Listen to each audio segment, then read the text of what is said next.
رانا عتیق الرحمان کا واقعہ ہوا ہے جس نے بچیوں کو قتل کیا، میں تو قتل ہی کہوں گا، اور پھر خود بھی خودکشی کر لی.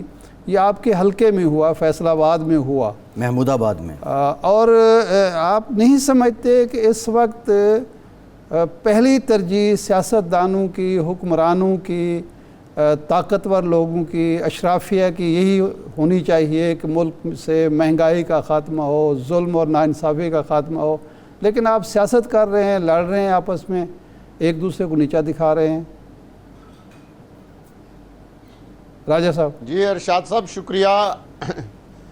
میں سمجھتا ہوں کہ آپ نے بالکل درست کہا ہے کہ اس وقت ہمارا سب سے جو مشکل ہمارے لیے مسئلہ ہے وہ ہے معاشی مسئلہ، اور اس وقت ملک شدید بحران میں سے گزر رہا ہے. اس کی وجوہات میں نہیں جاؤں گا کہ اس کا کون ذمہ دار ہے. ہم نے عمران خان سے اسی لیے اختلاف کیا تھا کہ بہت سے ایسے اقدام عمران خان نے اٹھائے تھے جس کی وجہ سے ہم انہیں بار بار یہ کہہ رہے تھے کہ یہ چیزیں نہ کریں، اس سے ملک ایک معاشی بحران میں چلا جائے گا، ملک دیوالیے کی طرف جائے گا. لیکن وہ ہماری بات نہیں سنتے تھے، اس لیے ہم نے ان سے اختلاف کیا، اور اس اختلاف کے بعد انہوں نے ہمارے پہ ایک بغیر ثبوت کے، بغیر کسی وجہ کے انہوں نے ہمارے پہ الزامات بھی لگائے، لیکن ہم نے وہ برداشت کیے صرف ملک کی خاطر کہ ملک کو معاشی طور پہ مضبوط ہونا چاہیے، ملک میں دوالیہ پن کی طرف کسی صورت ملک کو نہیں جانا چاہیے. آپ درست کہہ رہے ہیں، اور عام آدمی مہنگائی، بجلی کے بلوں، سوئی گیس کے بلوں سے شدید پریشان ہے، اس میں بھی کوئی شک نہیں. اور میں وزیر اعظم صاحب سے بارہا یہ مطالبہ کیا ہے کہ مہنگائی کی طرف خصوصی توجہ دیں، بجلی کے بلوں اور سوئی گیس کے بلوں کی طرف خصوصی توجہ دیں. جس طرح آپ نے خود ذکر کیا کہ ڈالر، ابھی عباسی صاحب نے ذکر کیا کہ ڈالر دیکھیں، اللہ کا شکر ہے کہ 217 پہ آ گیا، اور مزید انشاءاللہ امید ہے کہ یہ اور نیچے آئے گا. ابھی پٹرول کی آج خبر آئی ہے کہ 15 تاریخ کو پٹرول بھی اور سستا ہو رہا ہے، ڈیزل بھی سستا ہو رہا ہے. تو چیزیں انشاءاللہ تعالیٰ اگر بہتری کی طرف جائیں، عوام کو ریلیف دینا حکومت کی ذمہ داری ہے، کوئی آسان نہیں ہے. یہ حکومت کی ذمہ داری ہے کہ وہ عوام کو ریلیف دے، ان کو مشکلات سے نکالے. اور میں وزیر اعظم سے پھر آپ کے پروگرام کے ذریعے یہ مطالبہ کرتا ہوں کہ وزیر اعظم شہباز شریف فوری طور پہ مزید ایسے اقدامات اٹھائیں جس سے عام آدمی جو مشکلات، معاشی مشکلات میں ہیں، جس کا گھر کا بجٹ پورا نہیں ہو رہا، اس کے لیے اقدامات اٹھائیں. بجلی کے بلوں میں کمی کریں، پٹرول سستا کریں، گیس کے بلوں میں کمی کریں. یہ عام آدمی کے مسئلے ہیں اور ان کی وجہ سے وہ شدید راجہ صاحب بالکل ٹھیک آپ کہہ رہے ہیں. راجہ صاحب یہ بالکل ٹھیک کہہ رہے ہیں. آپ اپنی کیپیسٹی میں بطور اپوزیشن لیڈر آواز بھی اٹھا رہے ہیں، لیکن کچھ سوال ایسے ہیں کہ جن کے جواب نہ آپ کے پاس ہیں نہ ہمارے پاس ہیں. یہ جو رانا عتیق صاحب کا واقعہ ہے، فیصل آباد کا علاقہ محمود آباد ہے، ایک بچی ان کی فرسٹ ایئر کی طالبہ، ایک اس سے 4-5 سال چھوٹی، باپ نے اپنی بچیوں کے گلے کاٹے، اس کے بعد ایک آڈیو نوٹ ایک دوست کو بھیجا کہ کسی بہن بھائی کا احسان نہ لینا، گھر کا ساز و سامان عیدی سینٹر کو دے دینا اور انہی کو کہنا کہ ہماری اجتماعی قبروں میں تدفین کریں. یہ اس طرح کے جو واقعات ہیں، وجہ غربت ہے، مالک ان کو کرایہ نہیں دے سکتا تھا. راجہ صاحب سوال یہ ہے کہ کیا آپ نہیں سمجھ جی یہ میری گزارش سن لیں راجہ صاحب. راجہ صاحب اب تحقیقات ہوں گی، معاملہ آگے چلے گا، لیکن سوال یہ ہے کہ اب اس شخص کا جو خون ہے وہ کس کے ہاتھوں پہ تلاش کیا جائے. یہ غربت اس کی وجہ سامنے آ رہی ہے، اور اسی غربت کو کم کرنے کے لیے آپ لوگوں نے ہمارے سیاستدان نے علم اٹھایا تھا. عباسی صاحب آپ درست کہہ رہے ہیں، لیکن اس آدمی کی کوئی ذہنی مسئلہ تھا، ذہنی طور پہ وہ آدمی دماغی طور پہ درست نہیں تھا، جس نے یہ دیکھے غربت تو ہے، اس میں کوئی شک نہیں، اور غریب آدمی پریشان ہے، اس میں کوئی شک نہیں. لیکن اس نے جو قدم اٹھایا ہے وہ دماغی طور پہ جو درست آدمی ہو، کوئی بھی ہو، وہ ایسا قدم نہیں اٹھا سکتا. اس نے جو قدم اٹھایا ہے وہ دماغی خرابی کی وجہ سے، ذہنی توازن درست نہ ہونے کی وجہ سے اٹھایا ہے. اور میں سمجھتا ہوں کہ اس کے باوجود آپ جو کہہ رہے ہیں، میں سمجھتا ہوں کہ آپ درست کہہ رہے ہیں، لیکن کسی بھی آدمی جو پریشان ہو، مالی طور پہ پریشان ہو اس طرح کا قدم اٹھانا جو ہے میں اس کی سپورٹ نہیں کر سکتا. نہیں آپ راجہ صاحب آپ بالکل راجہ صاحب میں آپ سے متفق ہوں کہ کوئی جواز نہیں بنتا غربت اور مہنگائی کا کہ وہ بچوں کو قتل کرے یا خودکشی کرے. یہ تو کوئی جواز نہیں, ہم اس کی حوصلہ افزائی نہیں کر سکتے.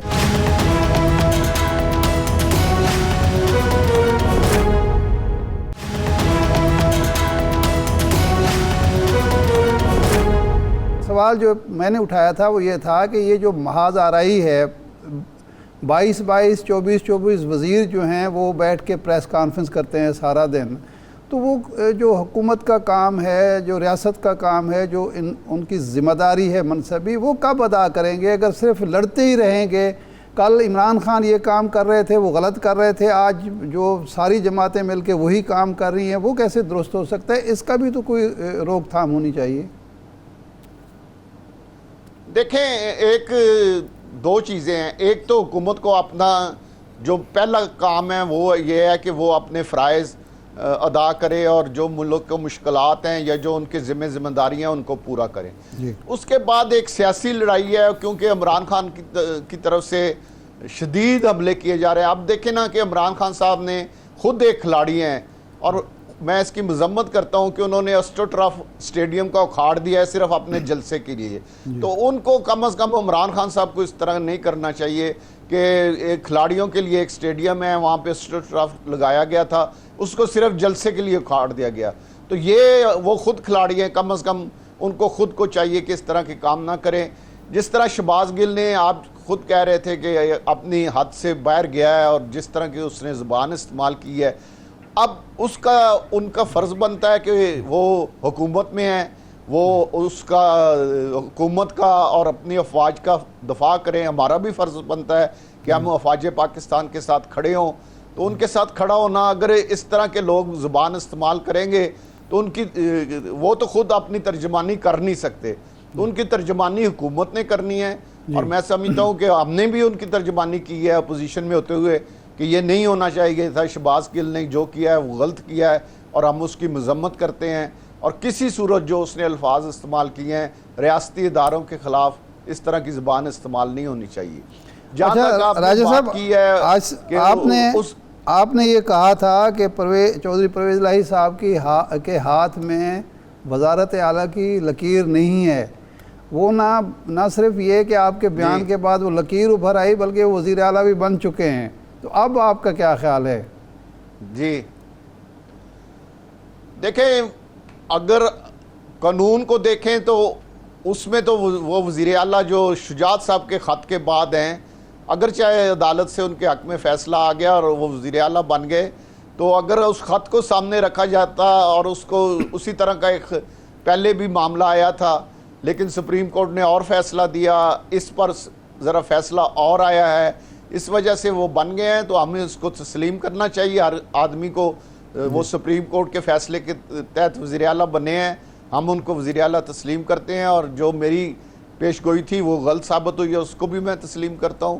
میں اب ان کو یہ کہوں گا کہ صوبے کی خدمت کے لیے جو کوئی کام بہتری کے لیے, صوبے کے عوام کی بہتری کے لیے جو کام وہ کر سکتے ہیں وہ ضرور کریں, اور اپنی ذمہ داری میں ان کی اس چیز کو بھی سراہتا ہوں وزیر اعلیٰ پرویز الہی کی, جو انہوں نے شہباز گل کے بیان کی شدید مذمت کی ہے. میں سمجھتا ہوں کہ انہوں نے بہت درست کیا ہے, حالانکہ تاریخ انصاف کے کسی آدمی نے ان کے بیان کی مذمت نہیں کی, صرف ایک پرویز الہی صاحب نے کی ہے. اگر بزدار ہوتا تو کسی صورت نہ کرتا. تو یہ انہوں نے اچھا راجہ صاحب آپ انہیں تسلیم کر رہے ہیں, جی آپ انہیں بطور وزیر اعلیٰ تسلیم کر رہے ہیں, آپ اپنی پیشین گوئی غلط ثابت ہونا بھی تسلیم کر رہے ہیں, لیکن پرویز الہی صاحب نے جو 25 مئی کا حساب شروع کر دیا ہے, 12 SHOs جو ہیں ان کو معطل کر دیا گیا ہے. ہاشم ڈوگر صاحب نے کہا کہ استقبال کریں گے, اس کا جواب وفاق سے بھی آ رہا ہے. تو کیا آپ یہ بھی تسلیم کرتے ہیں کہ 25 مئی کو جو آپ کی جماعت کے کارکنوں کے ساتھ ہوا اس کا ازالہ ہونا چاہیے, اس کی تحقیقات ہونی چاہیے؟ دیکھیں میں سمجھتا ہوں کہ انتظامیہ کا وقت حکومت کا ماننا ان کا فرض ہے, اور اس وقت جنہوں نے وہ احکامات دیے ہیں انہوں نے انتظامیہ نے وہ احکامات مانے ہیں, ان کا تو میں کوئی قصور نہیں سمجھتا. اسی طرح اب جو وقت حکومت ہے وہ احکامات جو دے رہی ہے ان پر عمل ہو رہا ہے. آج انہوں نے میں سمجھتا ہوں ایس ایچ او کا یا ڈی ایس پی کا کوئی قصور نہیں ہے. ان کو تو جو حکم ملے, آج جو انہیں حکم ملے گا وہ اس پر عمل کریں گے, اس وقت ان کو جو حکم ملا اس پر عمل کریں گے. تو میں یہ جو انتظامیہ کو نشانہ بنایا جا رہا ہے میں اس کو درست نہیں سمجھتا. وہ اس کی تحقیقات کر لیں. راجہ صاحب قائد اعظم نے یہ کہا تھا, راجہ صاحب قائد اعظم نے یہ فرمایا تھا بیوروکریسی کو کہ حکومتیں آتی جاتی رہتی ہیں, آپ نے آئین اور قانون کے ساتھ چلنا ہے اور کوئی غیر قانونی غیر آئینی کام نہیں کرنا. تو اپنے جو آئینی قانونی حدود سے تجاوز کرنا, لوگوں کے گھروں میں گھسنا, خواتین کے ساتھ زیادتی کرنا, یہ تو کوئی جواز نہیں بنتا بیوروکریسی کو کہ وہ بھی مانے حکومت کے وقت کے احکامات. آپ نے درست کہا, یہ قائد اعظم صاحب نے ضرور کہا تھا اور بہت اچھی بات کہی تھی, لیکن اس کے بعد ایک عرصہ دراز سے آپ دیکھ رہے ہیں, آپ کا ماشاءاللہ بہت تجربہ ہے کہ حکومت وقت کا کہنا انتظامیہ نے ماننا ہوتا ہے. ایک عرصہ دراز سے دیکھ رہے ہیں اور وہ جو ان کو احکامات ملتے ہیں اس پر عمل کرتے ہیں. یہ عمران خان کی حکومت میں بھی یہ کچھ ہوتا رہا, اس سے پہلے جو حکومتیں تھیں اس میں بھی یہی ہوتا رہا اور اب بھی یہی ہو رہا ہے, کوئی نئی بات نہیں ہے. تو میں سمجھتا ہوں کہ ان کو نشانہ بنانا جو ہے میں سمجھتا ہوں یہ غلط ہے. ان کو نشانہ نہیں بنانا چاہیے, اس کی تحقیقات کر لیں. اور سیاسی لڑائی سیاسی لوگوں میں ہونی چاہیے, اور یہ سیاسی لڑائی اگر انہوں نے مسلم لیگ نون کے ساتھ کرنی ہے تو کریں, ضرور کریں اور اس کی تحقیقات کرائیں. ہمیں اس پہ کوئی اعتراض نہیں ہے. ہم تو سمجھتے ہیں کہ یہ اس طرح کا چیزوں کو آگے نہیں بڑھانا چاہیے, جی ٹھیک ہے, کرنا چاہیے. راجہ صاحب ایک بریک لیتے ہیں. جی ملک کو جو اصل مسئلہ ہے. جی راجہ صاحب ایک بریک لیتے ہیں. بریک کے بعد جب آئیں گے تو آپ کی جماعت کے استعفوں سے متعلق اور پارلیمنٹ کے اندر ایک بار آپ نے انکشاف کیا تھا کہ 25-30 لوگ پنجاب کے ضمنی الیکشن کے بعد واپس آ جائیں گے. اب کیا آپ بھی کوئی رابطے میں ہے؟ بریک کے بعد اس پہ بات کرتے ہیں, ہمارے ساتھ رہیے.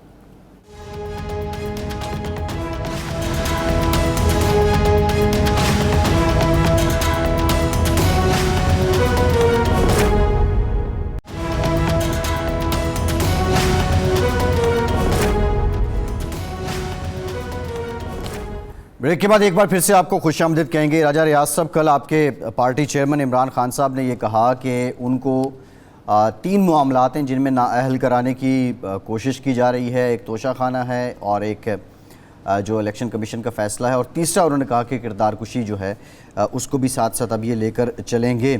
آپ کیا سمجھتے ہیں, کیا عمران خان نااہل ہو رہے ہیں یا اس سے قبل انہیں گرفتار بھی کیا جا سکتا ہے؟ جی میں یہ سمجھتا ہوں کہ ان کے خلاف 2 مضبوط کیس ہیں, ایک توشہ خانہ کا اور ایک فان فنڈنگ کا. اس وجہ سے یہ 2 مضبوط کیس ان کو فیس کرنے پڑیں گے, اور میں سمجھتا ہوں کہ گرفتاری سے زیادہ ان کے نااہل ہونے کا چانس ہے, اور عدالت سپریم کورٹ بھی شاید ان کو اس میں ریلیف نہ دے سکے, اور اتنے مضبوط وہ کیس ہیں دونوں کہ اس میں شاید انہیں ریلیف نہ ملے اور وہ ان کے نااہل ہونے کا چانس ہے, جو میں سمجھتا ہوں. گرفتاری میرا خیال ہے مشکل ہے, حکومت اس طرف نہیں جائے گی, جو میرا خیال ہے. اچھا, تو نہیں, یہ جو نااہلی والا ہے یہ آپ کا خیال ہے یا انفارمیشن ہے کہ وہ نااہلی ہو رہی ہے ان کی؟ جو ہم سن رہے ہیں یہ دیکھیں فیصلہ عدالت نے کرنا ہے, سپریم کورٹ آف پاکستان نے فائنل فیصلہ کرنا ہے. اچھا, جو ادھر اسلام آباد کی خبریں ہیں وہ تو یہی ہے کہ ان دونوں کیسوں میں ان کی نااہلی کے چانس ہیں بہت زیادہ. جی صحیح ہے. تو اگر نااہلی ہو جاتی ہے تو کیا ایک تو تحریک انصاف پھر رہ پائے گی متحد جماعت کے طور پر, یا اس کے حصے بکھرے ہو جائیں گے؟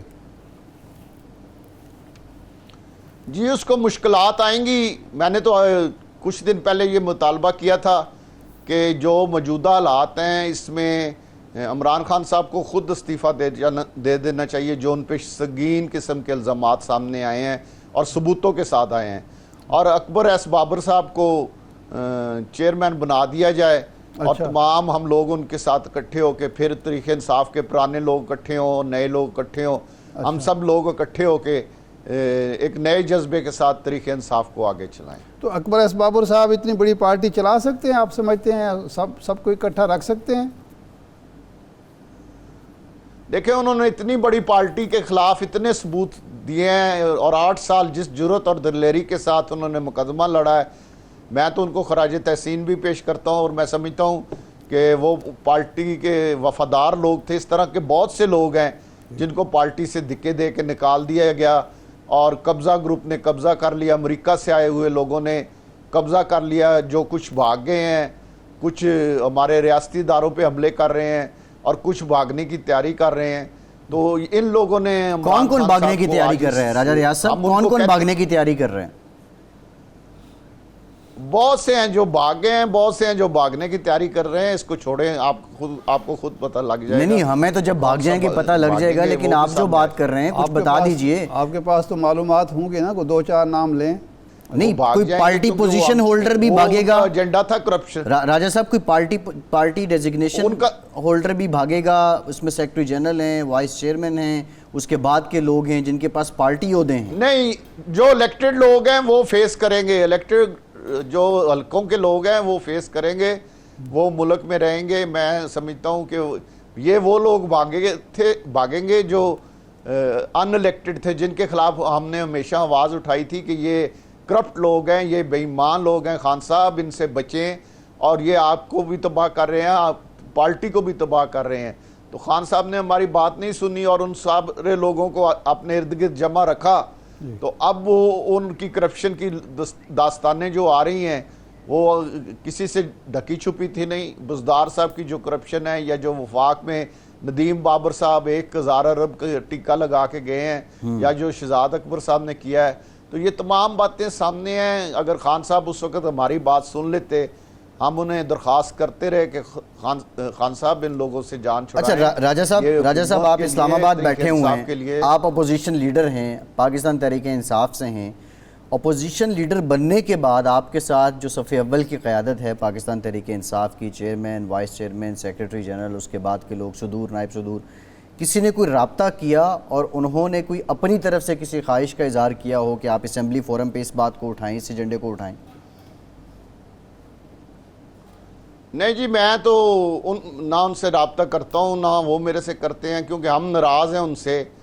جو 20 لوگ ہم ناراض ہیں۔ ہمارا آج بھی یہ موقف ہے کہ خان صاحب کے ساتھ ہم نے جس طرح حکومت چلائی، جس طرح معاشی طور پہ ملک کا برا حال کیا، ہم نے اس پہ شدید اختلاف کیے تھے۔ آپ کو پتہ ہے 2.5 سال پہلے میں جہانگیر ترین صاحب کے ساتھ کھل کے سامنے آ گیا تھا۔ آج کی بات نہیں، 2.5 سال پہلے کی بات ہے۔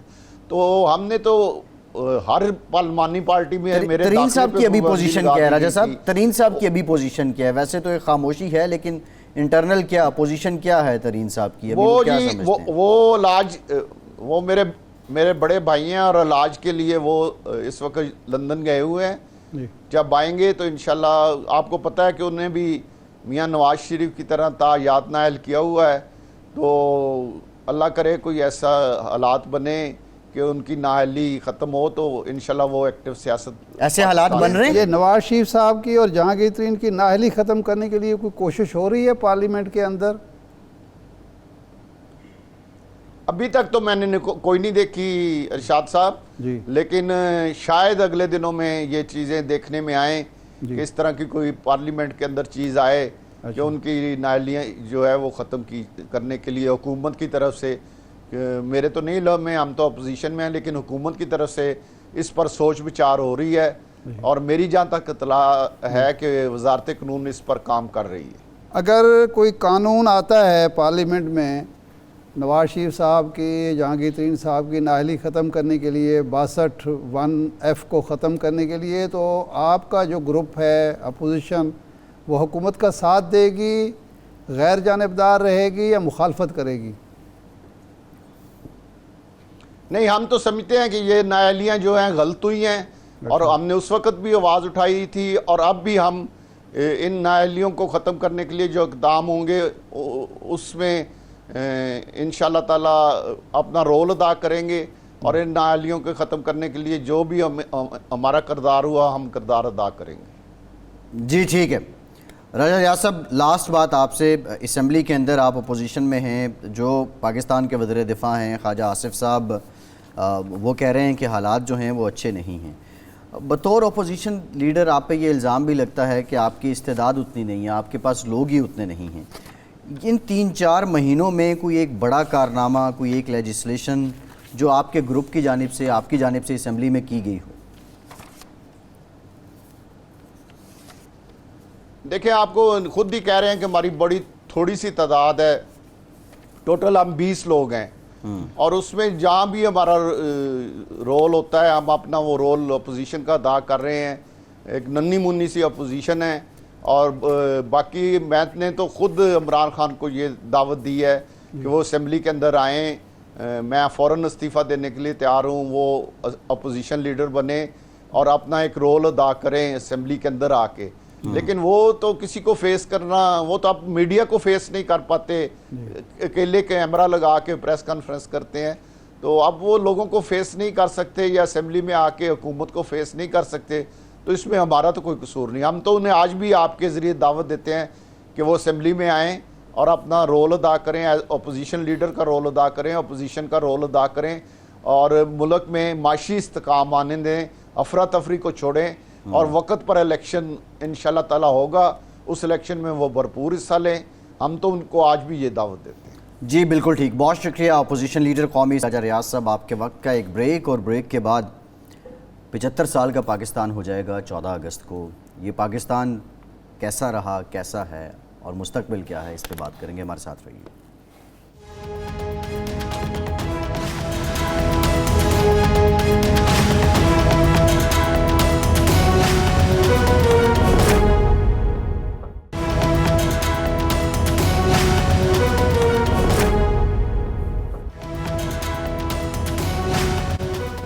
بریک کے بعد ایک بار پھر سے آپ کو خوش آمدید کہیں گے. ارشاد صاحب، 14 اگست کو ہم 75 سال کا پاکستان ہو جائے گا، جی. اور جو حالات ہیں وہ آپ کے سامنے ہیں. ہم نے فیصل آباد کے واقعے کا ذکر کیا. بہرحال وہ راجہ ریاض صاحب تو بڑی آسانی سے کہہ رہے تھے کہ وہ ذہنی مریض تھا. اب یہ ذہنی مریض ٹھیک ٹھاک لوگ بن کیسے جاتے ہیں، یہ ایک علیحدہ ڈیبیٹ ہے، یہ ایک بڑی مفصل بحث ہے. بہرحال 75 سالوں میں ہم نے کیا دیکھا، ہم نے پاکستان جس مقصد کے تحت حاصل کیا تھا، ہم بہت آگے ہیں الحمدللہ، ہم ناقابل تسخیر ہیں.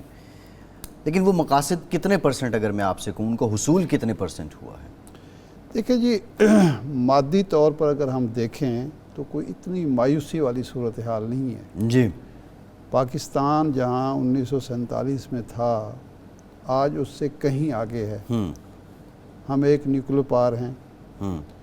ہم بائی اینڈ لارج خوشحال ہیں اس کے مقابلے میں. قیام پاکستان کے وقت انارکلی میں مسلمانوں کی صرف ایک دکان تھی. آج انارکلی کہیں پیچھے رہ گئی ہے. جو ہمارے گلبرگ ہے، ڈیفینس ہے، کینٹ ہے، اور کراچی میں آپ دیکھیں جو کچھ مادی ترقی ہے وہ ہمیں نظر آتی ہے، اس میں ہوا ہے. یہ اس میں تمام تر خرابیوں کے باوجود یہ سب کچھ ہوا ہے. یہ 85 کے بعد جو زوال آیا ہے، لوٹ مار اور کرپشن، یعنی بڑے پیمانے پر، اور آپ دیکھیں نا پاکستان کی اکانومی کتنی مضبوط، بہت کمزور ہم کہتے ہیں نا. جی. اربوں ڈالر یہاں سے نکالے گئے. جی. اربوں ڈالر جو انجیکٹ ہونے تھے وہ ہم نے نکالے اور قرضوں کا بوجھ بڑھایا. اس کے باوجود بھی ہم لڑکھڑائے لیکن گرے نہیں ہیں، کھڑے ہیں. اچھا، اور اگر یہ سارا کچھ باہر ہمارا نہ جاتا، لوٹ مار نہ ہوتی، کوئی فائنانشل ڈسپلن ہوتا، ہم نے جتنا پیسہ انفراسٹرکچر پہ لگایا ہے، یہ اس کا آدھا پیسہ ہم نے ہیومن ڈیولپمنٹ پہ لگایا ہوتا. جی. انسان کی صحت، انسان کی تعلیم، انسان کی ذہنی ترقی، انسان کی جو تربیت ہے، ٹیکنیکل فنی علوم، تو آپ اندازہ کریں ہم کہاں ہوتے. بالکل ٹھیک ہے. دنیا بھر میں ہمارے ڈاکٹروں کی مثال دی جاتی ہے، ہمارے انجینئرز کی مثال دی جاتی ہے. وہ ہم سے برین ڈرین ہوا ہمارا. صرف پیسہ نہیں گیا بلکہ قابلیت بھی گئی، دماغ اور قابلیت بھی ہم باہر بھیجی، یہاں کے نامساعد حالات کی وجہ سے، سسٹم نہ ہونے کی وجہ سے. سیاسی میچورٹی ہم میں کتنی آئی ہے؟ 2 شعبوں میں ہمیں زوال کا سامنا ہے. ایک اخلاقی شعبہ ہے اور ایک سیاسی شعبہ ہے. اچھا، اخلاقی میں کیسے؟ اخلاقی میں یہ ہے کہ ایک ایسا معاشرہ جو صادق و امین رحمۃ للعالمین کا پیروکار معاشرہ ہے، بلکہ خود کو کہلائے پیروکار، عاشق معاشرہ ہے، ٹھیک ہے، محبت کرنے والا معاشرہ ہے، وہاں اگر صداقت اور امانت جو ہے وہ اجنبی لفظ بن جائیں، جس معاشرے کے اندر کرپشن جو ہے اس کے حق میں دلائل دیے جائیں کہ جناب جمہوریت میں کرپشن ہوتی ہے، کرپشن کے باوجود بھی بعض ممالک ترقی کرتے ہیں، یہ ایک اخلاقی زوال ہے ہمارا۔ کہ اور سیاسی زوال کیا ہے کہ جس پارٹی کے سربراہ ذوالفقار علی بھٹو جیسا ذہین، قوم پرست اور ایک تجربہ کار سیاستدان تھا، تعلیم یافتہ، شاہ دماغ کہنا چاہیے، اس پارٹی کے سربراہ آپ کون ہیں؟ جس پارٹی کے سربراہ قائد اعظم ہندوستان میں جس کی دیانت کی، امانت کی، ذہانت کی، قابلیت کی دھاک تھی، اس کے سربراہ آپ کون ہیں؟ چودھری شجاعت، چودھری شجاعت صاحب ہیں، شہباز شریف صاحب ہیں، اور بھی کوئی نہیں، یہ شہباز شریف صاحب کی تو شاخیں ہیں نا، کھونوں خدروں میں تلاش کریں تو کوئی اور بھی پاکستان مسلم لیگ کے تو چودھری شجاعت صاحب ہیں، وہ تو اپنا یوم تاسیس 1906 کے حساب سے مناتے ہیں، وہ بھی ہیں، یہ بھی دیکھو یہ تو اس وقت شاخیں جو مسلم لیگ ہے وہ وہی ہے جس کو مسلم لیگ نون کہتے ہیں، یہ بھی ہے۔ تو اب تو ماشاءاللہ یہ بھی دو ہیں نا، ایک مسلم لیگ ہے جس کے چودھری شجاعت صاحب صدر ہیں، اب دوسرے کے انشاءاللہ چند دنوں میں آپ کو چودھری پرویز الہی صاحب یا ان کے کچھ ساتھی پاکستان مسلم لیگ شین، پاکستان مسلم لیگ پہ، یہ سب کچھ ہے اس میں۔ تو اب یہ سیاسی زوال ہے ہمارا کہ اب جو ایک دفعہ میں نے انٹرویو کیا رانا پھول خان صاحب کا، وہ ایک سدا بہار پارلیمنٹیرین تھے، ایوب خان کے دور میں پنجاب جو مغربی پاکستان اسمبلی تھی اس کے وہ ممبر تھے، بھٹو کے دور میں اس کے ممبر تھے، پھر مجلس شورا کے ممبر تھے، پھر وہ نواز شریف صاحب کے دور میں وہ ہمیشہ منتخب ہو کے آ جاتے تھے۔ 85 کی اسمبلی جب آئی تو میں نے ان سے پوچھا کہ اس اسمبلی کا معیار کیا ہے، کس سٹینڈرڈ کی کوالٹی کی اسمبلی ہے؟ انہوں نے بڑی صاف گوئی سے کہا، اس نے کہا یہ بھائی پھیرو، اب تو پھول نگر ہے اس کا نام، بھائی پھیرو کی جو یونین کونسل کا معیار جو ہے اس اسمبلی سے بہتر ہے۔ یعنی اب جو ڈیبیٹ ہوتی ہے اسمبلی میں، صوبائی اسمبلی میں، قومی اسمبلی میں، سینٹ میں ہو رہی ہوتی ہے، حیرت ہوتی ہے کہ یہ لوگ ہماری قسمت کے فیصلے کرنے والے ہیں۔ جو ہم سیاستدانوں کے ارشادات ٹی وی پر سنتے ہیں روزانہ، اس کے اندر کوئی ڈیپتھ، کوئی معیار، کوئی کوالٹی نظر ہی نہیں آتا۔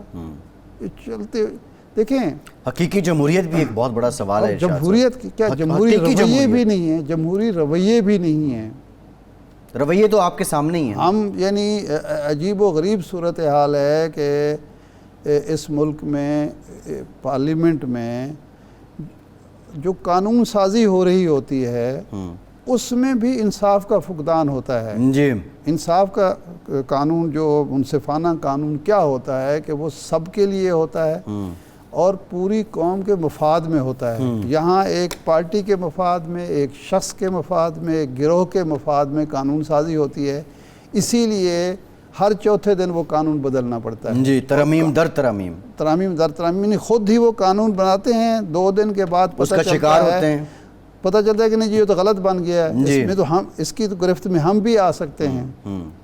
میں اکثر یہ بات کہا کرتا ہوں کہ امریکہ کا جو آئین ہے اس کی بنیادی 26 شقوں کا وہ آئین تھا، ٹوٹل آرٹیکل 26، جی، اس میں غالباً 11 ترامیم ہوئی ہیں 200 سال میں، 200 سال میں، 200 سال میں۔ ہم نے 1973 میں آئین بنایا جی، اور 1977 تک 5 سال میں 4 سال میں اس میں 6 ترامیم ہو چکی تھی، جی، اور ایک ترمیم ایسی بھی ہوئی جس میں اپوزیشن کے ارکان اسمبلی کو ڈنڈا ڈولی کر کے اٹھا کے باہر پھینک دیا گیا کیونکہ وہ مان نہیں رہے تھے اس ترمیم کو۔ اچھا، اور اس ترمیم کی زد میں سب سے پہلے ذوالفقار علی بھٹو صاحب آئے جنہوں نے وہ ترمیم کی تھی عدلیہ کے پر کاٹنے کی. وکیل کوئی باہر سے پریکٹس نہیں کر سکتا. وہ بھی تھا نہیں, وہ بیسیکلی عدلیہ کے پر کاٹے گئے تھے. جی. عدلیہ کے جو اختیارات تھے وہ محدود کیے گئے تھے کہ آپ ضمانت اس صورت میں نہیں لے سکتے, آپ یہ نہیں کر سکتے, وہ نہیں کر سکتے, اور اسی کے ساتھ میں پھر وہ خود آ گئے. تو اچھا, یعنی وہ آئین جو اتفاق رائے سے بنایا گیا, بھٹو صاحب نے سوچ سمجھ کے, سمجھدار آدمی تھے, 5 سال میں 4 سال میں ان کو ضرورت پڑی کہ نہیں یہ تو غلط بن گیا ہے. جی. یعنی بجائے اس کے کہ وہ آئین 100 سال چلے, 50 سال چلے, 4 سال میں بھی وہ ناقابل عمل رہا, اور اب تک جو ترمیم 26 ترمیم ہو چکے ہیں. تو اب یہ ہماری ذہنی سطح ہے کہ ایک قانون بناتے ہیں, یہ نیب کا قانون میں دوسرا ترمیمی وہ آیا ہے نا, اس میں بل پیش کیا گیا ہے, 10-15 دن کے بعد اس میں ترمیم. بھئی آپ پہلے سوچ بچار نہیں کرتے. تو یہ ہمارا سیاسی زوال ہے اور اخلاقی زوال ہے. جی. اچھا ارشاد صاحب, باقی یہ نہیں, یہ جو رونا ہمارے ہاں رویا جاتا ہے, مر گئے پاکستان نے, جی کیا حاصل ہمیں ہوا؟ بھائی ہمیں آزادی حاصل ہوئی, بھائی ہمیں. یہ خان صاحب کون سی آزادی ڈھونڈ رہے ہیں؟ حقیقی آزادی کیا مراد ہے؟ یہ 2013 میں بھی ایک آزادی کا سلوگن لے کے آئے, اب پھر یہ حقیقی آزادی کی بات کر رہے ہیں. ان کو کون سی آزادی چاہیے؟ وہ آزادی جس کا ہم نے, قائد اعظم نے اور علامہ اقبال نے خواب دیکھا تھا, وہ تو ابھی دور ہے نا. پاکستان اس لیے نہیں بنا تھا کہ یہ چراگاہ ہو طاقتور لوگوں کی, اشرافیہ کی. پاکستان بنا تھا ایک تجربہ گاہ اسلام کی, ریاست مدینہ کے اصولوں کے مطابق. یہ قائد اعظم کے الفاظ ہیں, میرے الفاظ نہیں ہیں. اور علامہ اقبال نے جو جس ریاست کا, وہ یہ تھا کہ مسلمانوں کی ایک ایسی پناہ گاہ جہاں اس کے تمام تر سیاسی, معاشی, روحانی حقوق محفوظ ہوں. اگر یہاں حالت یہ ہے کہ ایک 10 ماہ کی بچی رو رہی ہے اور اس کی ماں کو اس لیے پکڑا گیا ہے اور جوڈیشل پہ بھیج دیا گیا ہے کہ اس کے خاوند جو ہے مطلوب ہے پولیس کو, تو یہ وہ پاکستان تو نہیں ہے. بالکل ٹھیک. ہمیں جوائن کیا ہے شیخ رشید صاحب نے, پاکستان عوامی مسلم لیگ کے سربراہ ہیں. شیخ صاحب بہت شکریہ آپ کے وقت کا. شیخ صاحب ہم بات کریں گے ابھی جو ملک میں ہو رہا ہے, لیکن ایگزیکٹلی ہم جاننا چاہ رہے ہیں, جس دن شہباز گل صاحب کو حراست میں لیا گیا اس دن آپ نے کہا کہ آپ کے اسلام آباد والے گھر پہ چھاپہ مارا گیا. اس کی حقیقت کیا تھی اور کب سے یہ آپ کے ساتھ ہو رہا ہے؟ میرا خیال ہے یہ بے وقوف ہیں. دیکھیں آج اس کی بیوی 10 ماہ کے بچے کو اٹھا کے دے گئے ہیں. ان کو سمجھ کچھ نہیں آ رہی. 62 وزیر ہیں, وزارتیں کم ہیں, کئی وزراء اور ایسے پی ایم ایسے ہیں جن کے پاس کوئی کام نہیں.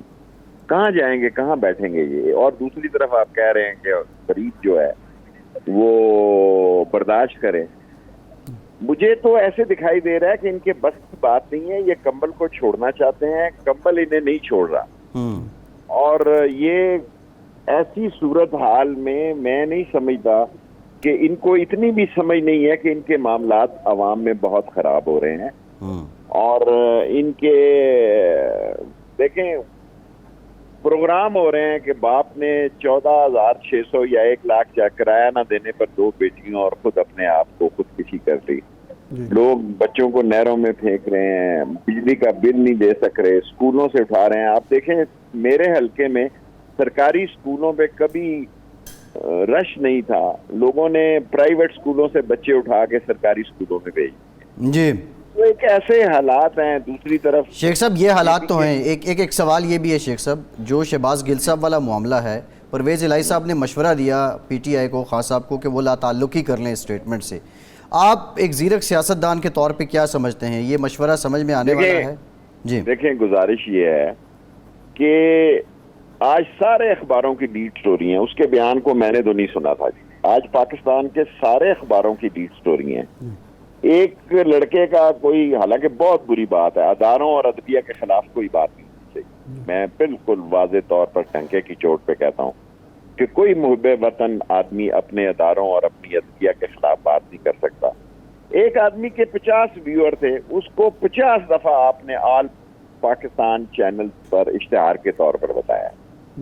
بعض اوقات ہمیں سینس نہیں ہے میڈیا کی, ہمیں اندازہ نہیں ہے کہ ہم جو کام کرنے جا رہے ہیں اس کو پبلسٹی دے رہے ہیں یا اس کو ختم کر رہے ہیں. اگر ایک غلطی ہوئی ہے تو اسے ختم کرنا ہے, اس کو مزید اجاگر نہیں کرنا.